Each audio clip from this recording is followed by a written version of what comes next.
कही उस समय कि जेएनयू जो जाता है वो कुछ ना कुछ बनकर ही निकलता है वहाँ से। एक स्त्री होने के नाते जो जेएनयू ने मुझे दिया है वो शायद मैं इस देश के कोने में कहीं भी महसूस नहीं कर सकती।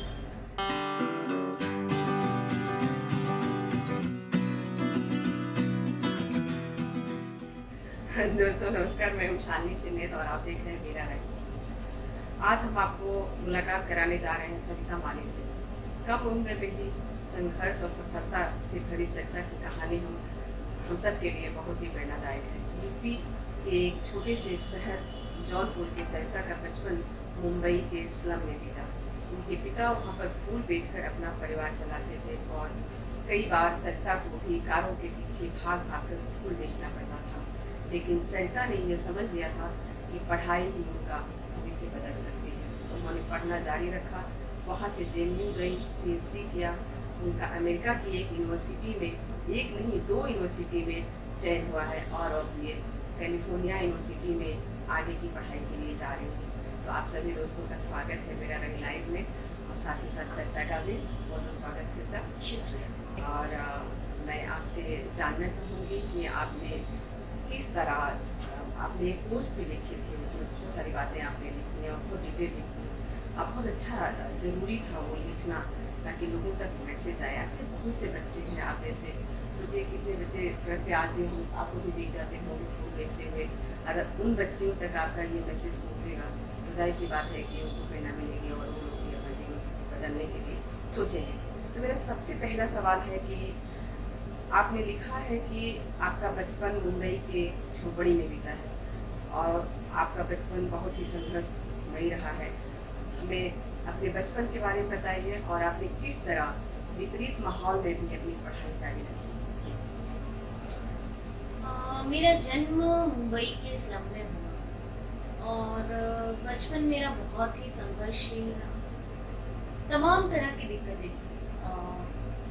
जब आपको हर दिन अपने जीने के लिए संघर्ष करना पड़ता है, आपका ऐसा कोई दिन नहीं जाता है कि जहाँ पे आपको मेहनत न करनी पड़े कि अगले दिन का क्या होगा। तो इस तरह के समाज में मैं पैदा हुई जहाँ पे पढ़ना ही प्रिविलेज था। अगर आपने ग्रेजुएशन कर ली तो आपने बहुत ज़्यादा पढ़ाई करनी पड़ी।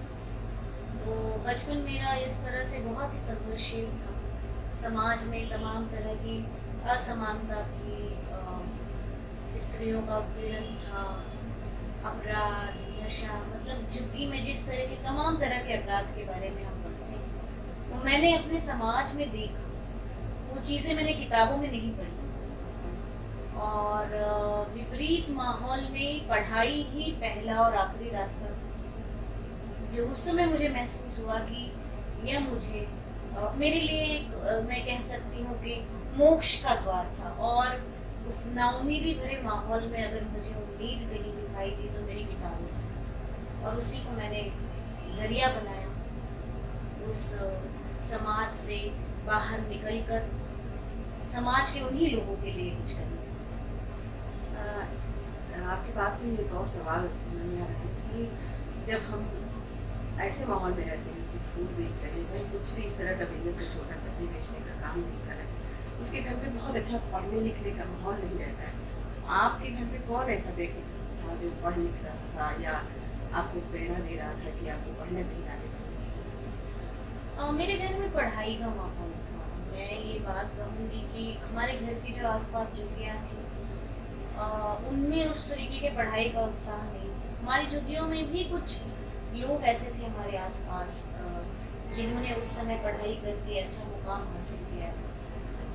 उस समय कुछ लोग टीचिंग प्रोफेशन में थे तो वो लगातार हमें मोटिवेट करते थे। और मेरे माता पिता ऐसे थे कि अगर काम करवाना उनकी प्राथमिकता में कभी नहीं रहा। अगर आप पढ़ाई कर रहे हैं तो ठीक है, आप नहीं करना चाहते फूल का काम मत करिए। तो घर के किसी एक कोने में पढ़ाई के लिए वो उम्मीद हमेशा जिंदा रही और माँ बाप ने उस उम्मीद को कभी नाउम्मीदी में बदलने नहीं दिया। अगर आपको पढ़ना है तो पढ़िए, काम मत करिए, हम ज़्यादा काम कर लेंगे। तो पढ़ाई का माहौल, हाँ बिल्कुल, पढ़ाई का माहौल शुरू से ही घर में रहा। कॉलेज की लाइब्रेरी का एडिक्शन मुझे हमेशा से रहा जैसे ही मैंने 10वीं कक्षा मैंने जब पूरी की, उसके बाद मुंबई में हम जूनियर कॉलेज कहते हैं, 11वीं में स्कूल नहीं रह जाता, तो वहाँ पे लाइब्रेरी थी, तो जितना समय मेरा लेक्चर के बाद बचता था मैं पूरी तरह से लाइब्रेरी में बैठ के 7 से 8 घंटे में डेली रूटीन में मेरी पढ़ाई थी। तो उसके बाद शाम में आके फिर फूल का जो काम है करना। बहुत बढ़िया। एक इंटरव्यू में आपने कहा है कि आपने परिवार में जेंडर डिस्क्रिमिनेशन नहीं रहा, यानी आप और आपके भाई के बीच में कोई भेदभाव नहीं था पढ़ाई को लेकर, जबकि हमारे भारतीय परिवार में देखा जाए इस तरह का खूब भेदभाव देखने को मिलता है। तो आपने परिवार में ऐसा नहीं था, इसका श्रेय आप किसको देती हैं? इसका सबसे पहला जो श्रेय है वो मैं अपनी माँ को दूंगी, और मेरी माँ मेरे पूरे खानदान में पहली ऐसी व्यक्ति है, मैं कहूँगी स्त्री भी नहीं, जिन्होंने घर में बगावत की। उस समय गाँव में जब मुंबई आने की बात हो रही थी, मम्मी बताती हैं कि उन्होंने 2 दिन तो कुछ खाया पिया नहीं था, क्योंकि उनसे ये कहा जा रहा था कि बेटियों को यही रख दीजिए, क्योंकि दादी अकेले रह जाती गांव में, तो घर में काम करेंगी और यहाँ जो गांव का स्कूल है उसमें पढ़ाई कर लेंगी। लेकिन मम्मी का ये कहना था कि नहीं, बेटे बाहर निकल के कुछ मेहनत का काम करके ज़िंदगी में आगे बढ़ सकते हैं, लेकिन बेटियाँ नहीं। कम से कम बेटियों को इतना पढ़ाऊँगी कि वो चीज़ें समझ सकें। उनको नहीं पता था ग्रेजुएशन क्या होता है, पोस्ट ग्रेजुएशन क्या होता है।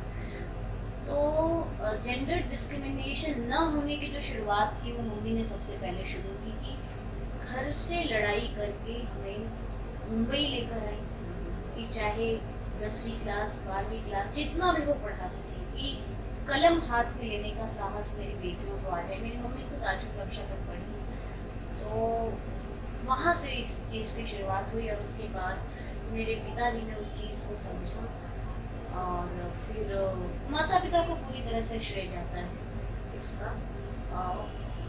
पता नहीं उनका समाज भी वैसा नहीं था, उनके भीतर वो सोच कहाँ से आई, या हो सकता है कुछ मानवीय गुण होते हैं जो जन्मजात होते हैं, तो वो चीज़ें मेरे माता पिता को कभी एफर्ट नहीं करना पड़ा सीखने के लिए। पढ़ाई को लेके हमेशा से ही वो बहुत ही उन्होंने समर्थन दिया, और हम 2 बहनें बड़ी हैं घर में, हमारे भाई दोनों छोटे हैं, तो पिताजी का हमेशा कहना था कि तुम जिस रास्ते पर चलोगी तुम दोनों, वो दोनों छोटे भाई भी वही रास्ता पकड़ेंगे, इसलिए तुम्हें एक आदर्श स्थापित करना है। मुझे कोई फर्क नहीं पड़ता कि तुम लड़की हो या लड़का हो, बस ऐसा रास्ता बनाओ कि तुम्हारे दोनों भाई भी उस रास्ते पर चले, और तुम्ही लोगों को अपना एक आदर्श के रूप में देखें और मानें। बिल्कुल, मैंने आपकी मूवी का एक इंटरव्यू भी देखा है, तो बहुत अच्छा बोल रही है। ये तो था कि अच्छा करेगी, लेकिन चमत्कार कर दिया, ये नहीं सोचा था कि चमत्कार होगा। तो बहुत बढ़िया। दोस्तों, आप देख रहे हैं हमारे साथ सरिता माली है, और इनकी कहानी करीब 1 हफ्ते से हम लोग सब सुन रहे हैं जगह जगह से, और इन्होंने पोस्ट देखा, उसी दिन से हमें इनको जाना कि किस तरह से एक बस्ती से निकल के JNU गई, और JNU से निकल के अब जा रहे हैं कैलिफोर्निया पढ़ाई करने के लिए। JNU में आपका दाखिला किस तरह हुआ?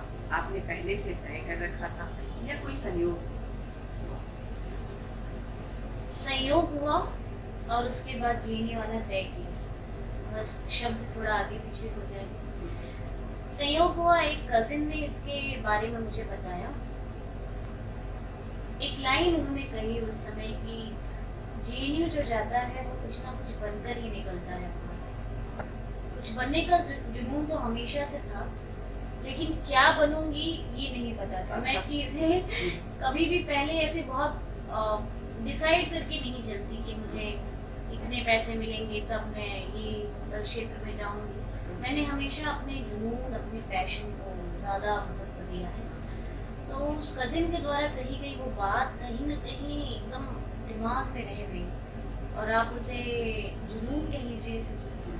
फिर BA फर्स्ट ईयर से ही डिसाइड कर लिया था, जाना तो JNU ही है। मुझे आज भी याद है, हमारे कॉलेज में जो बेस्ट स्टूडेंट हुआ करते थे, एक पहले रिटन एग्ज़ाम होता था, उसके बाद उनका इंटरव्यू होता था। तो उस इंटरव्यू में मुझसे पूछा गया कि आपको क्या करना है आगे भविष्य में।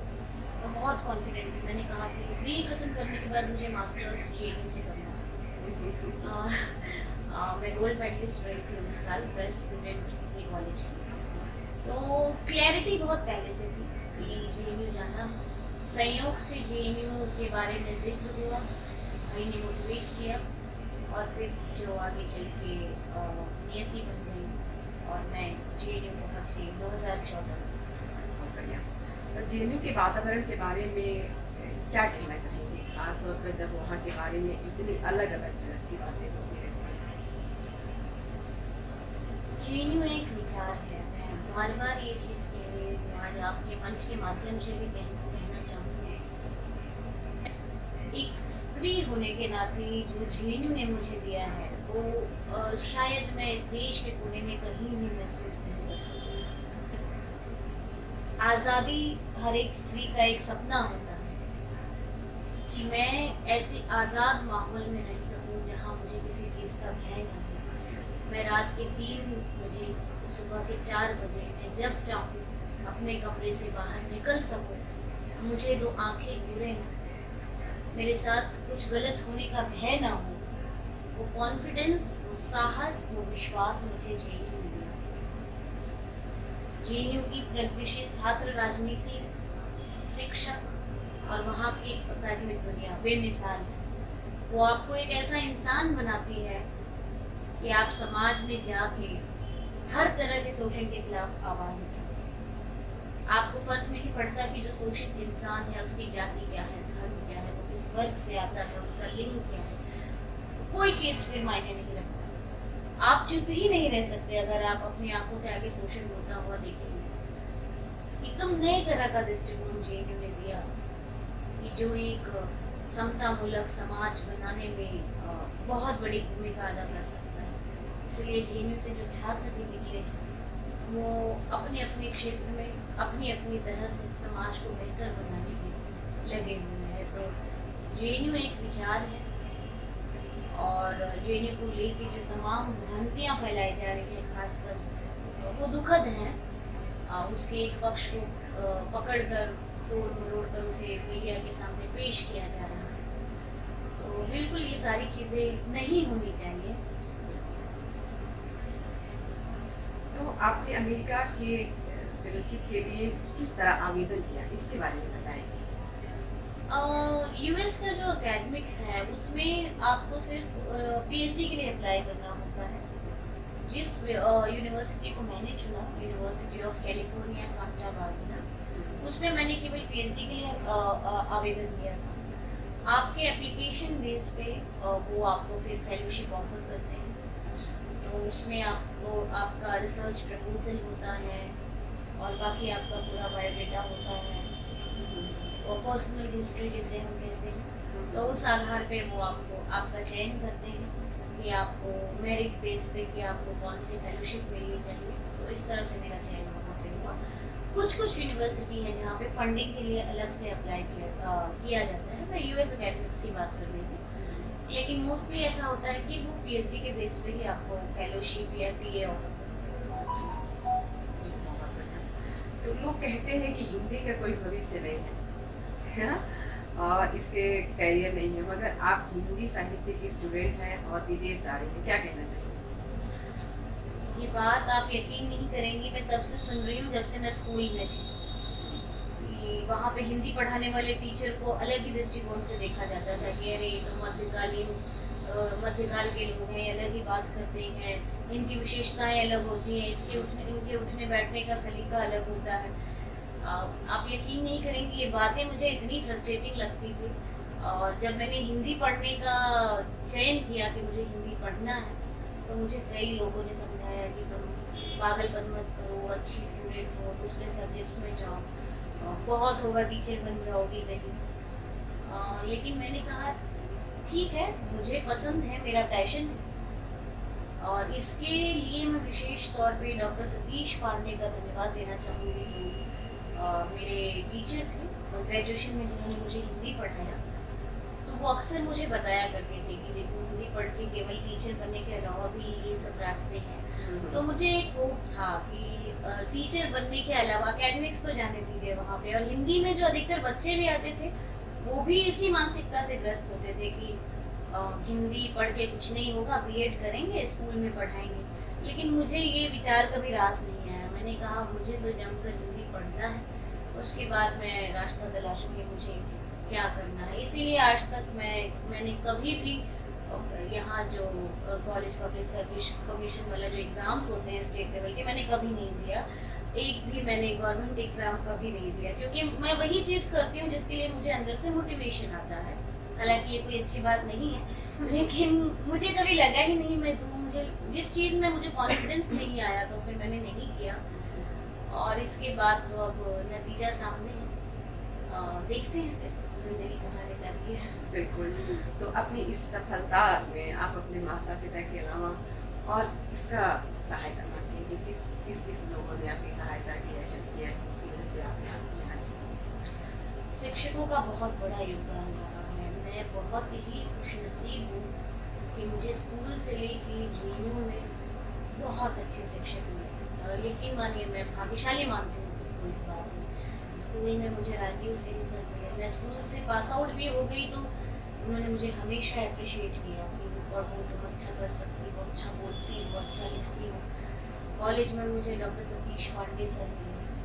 JNU में मेरे शोध निर्देशक प्रोफेसर देवेंद्र चौबे सर, बेमिसाल शोध निर्देशक। मतलब आप एक शोधार्थी को जिस तरह से एक गाइड की ज़रूरत होती है कि जो उसको वैचारिक रूप से पूरी स्वतंत्रता प्रदान करे, बिल्कुल चौबे सर उसमें खरे उतरते हैं और उन्होंने कभी हमें नहीं रोका।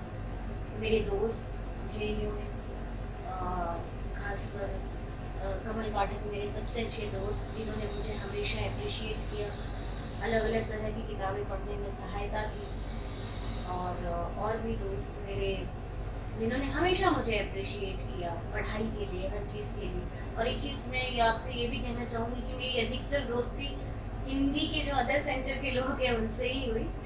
ऐसा नहीं है कि मैंने खुद इंटेंशनली की, लेकिन मैं हमेशा से थोड़ा इंटरडिसिप्लिनरी रही हूँ कि मुझे और विषयों के बारे में जानना और उसको हिंदी साहित्य से जोड़ना मुझे बड़ा पसंद है। इसलिए मैं इतिहास, आलोचना, इन सब क्षेत्र में जो मेरा अभी का भी काम है उसी पर है, तो मैं हमेशा दूसरे विषयों को जानने में काफ़ी मेरी रुचि रही है। तो इस तरह से अच्छे शिक्षक और उतने ही सकारात्मक और अच्छी सोच वाले दोस्तों की बदौलत मैं आज यहाँ तक पहुँची हूँ, और परिवार के अलावा मैं उनको भी श्रेय देना चाहूँगी।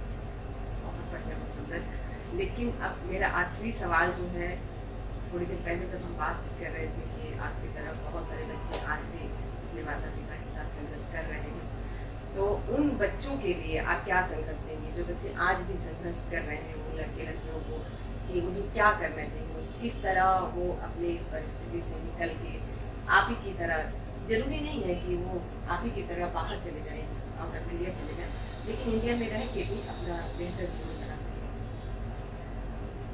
मैं ये मानती हूँ कि परिस्थिति कुछ भी हो, उम्मीद की एक हल्की सी रोशनी आपके जीवन में होती है। मन से कभी इंसान को नहीं हारना चाहिए, लेकिन मैं परिस्थितियाँ जिस तरह से इंसान को तोड़ सकती हैं, मैं उससे भी गुजरी हूँ।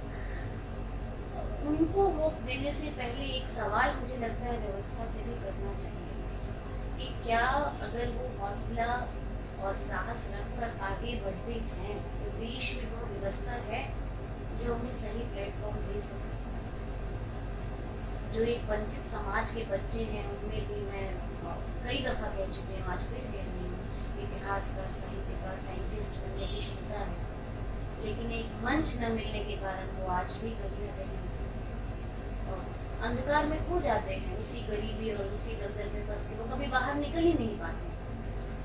तो हौसला रखिए और पढ़ाई करिए, क्योंकि शिक्षा ही एकमात्र रास्ता है जो उस समाज से निकाल सकती है, या कहूँ उस गरीबी और असमानता भरे दलदल से निकाल सकती है। लेकिन उसके पहले इस देश की व्यवस्था को भी अपनी जवाबदेही तय करनी होगी कि JNU जैसे और विश्वविद्यालय बने जो पब्लिक फंडेड हो, जहाँ पर ग्रेजुएशन की बाद की पढ़ाई जो वंचित या गरीब समाज के बच्चे आते हैं तो डिग्निटी के साथ कर पाएँ, खुद को असर्ट करते हुए कर पाएँ।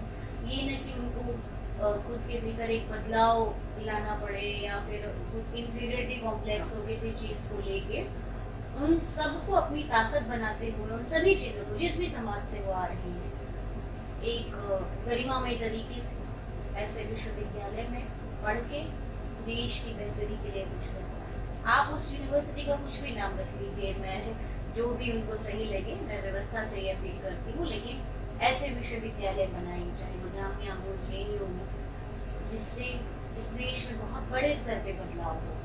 केवल स्कूली शिक्षा सस्ती करके या फ्री करके आप बदलाव की अपेक्षा नहीं कर सकते हैं, क्योंकि मैंने बचपन से लेके पीएचडी तक की पढ़ाई गवर्नमेंट स्कूल और कॉलेज में ही की। स्कूली शिक्षा के बाद भी ज़रूरत होती है और उसके लिए व्यवस्था और सरकार को कंसर्न करना पड़ेगा और शिक्षा का निजीकरण रोकते हुए पब्लिक फंडेड यूनिवर्सिटी बनाने की ओर ध्यान दें। तो आप सब देख रहे हैं हमारे साथ सरिता माली है और आपका जीवन किस तरह शुरू हुआ कि अपने मम्मी पापा के साथ छोटा काम करते थे। छोटा काम मीन्स कि लोग जो है हमारे जैसे मिडिल क्लास के लोग हैं तो ये इसे छोटा क्लास मानते हैं। मैं अपने को उसमें कह रही हूँ, हमारे जैसे तमाम लोग फूल बेचने वाले को किस तरह बात करते हैं। तो एक छोटा सा वो एक्सपीरियंस आपसे जानना चाहती हूँ कि जो हमारे जैसे लोग जाते हैं ठीक ठाक, मतलब पैसा उनके पास इतना होता है कि फूल खरीद सके, मोल भाव ना करे, तब भी जो है ले सकते हैं, वो आपके साथ रहा क्या कभी? हम अक्सर त्योहारों में ही पिताजी के साथ सड़क किनारे बैठ के फूल बेचा करते थे। वैसे हम 12वीं क्लास तक घर घर जाके फूल दिए हैं, जो महीने भर फूल लेते हैं और अंत में पैसा देते हैं। तो जब हम बैठ के सड़क किनारे बेचा करते थे फूल, तो कभी सड़क के उस पार कोई गाड़ी वाला आया और उसने इशारा किया कि 2 मालाएं दे दो, तो हम पिताजी हमें बोलते थे देकर आओ, तो हम देने जाते थे। तो अरे ये इतनी महंगी है, 10 रुपए की, नहीं नहीं इतना ही लीजिए। फिर हम पिताजी से पूछते थे कि इतना दे रहे हैं, तो पिताजी ठीक है जो दे रहे हैं ले।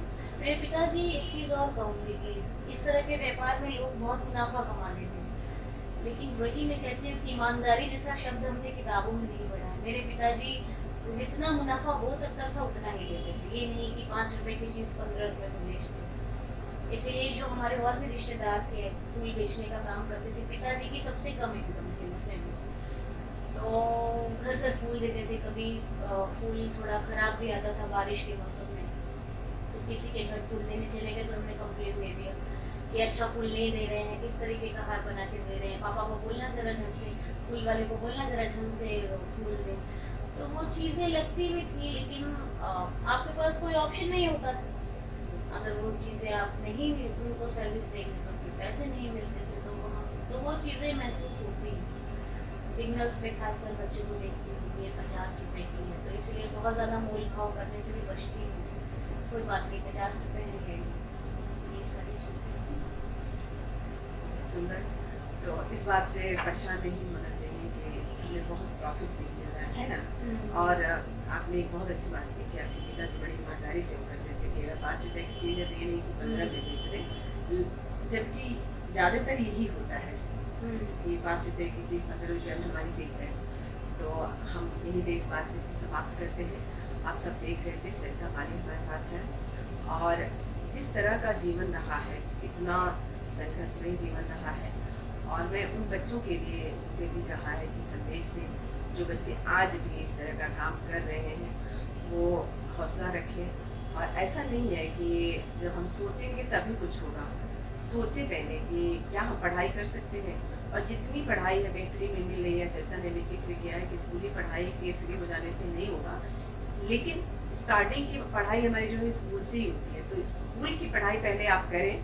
बाकी सरिता ने अपील की है कि और अच्छी व्यवस्था होनी चाहिए पढ़ाई लिखाई के लिए, तो भविष्य और अच्छा होगा, बेहतर होगा।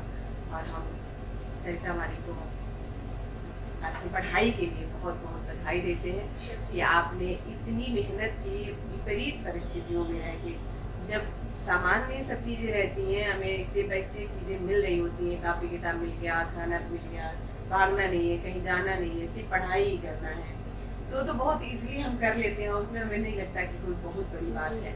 लेकिन आपने बहुत ही विपरीत स्थिति में, परिस्थिति में आपने इतना अच्छा किया है, इसके लिए बहुत बहुत बधाई आपको। शुक्रिया।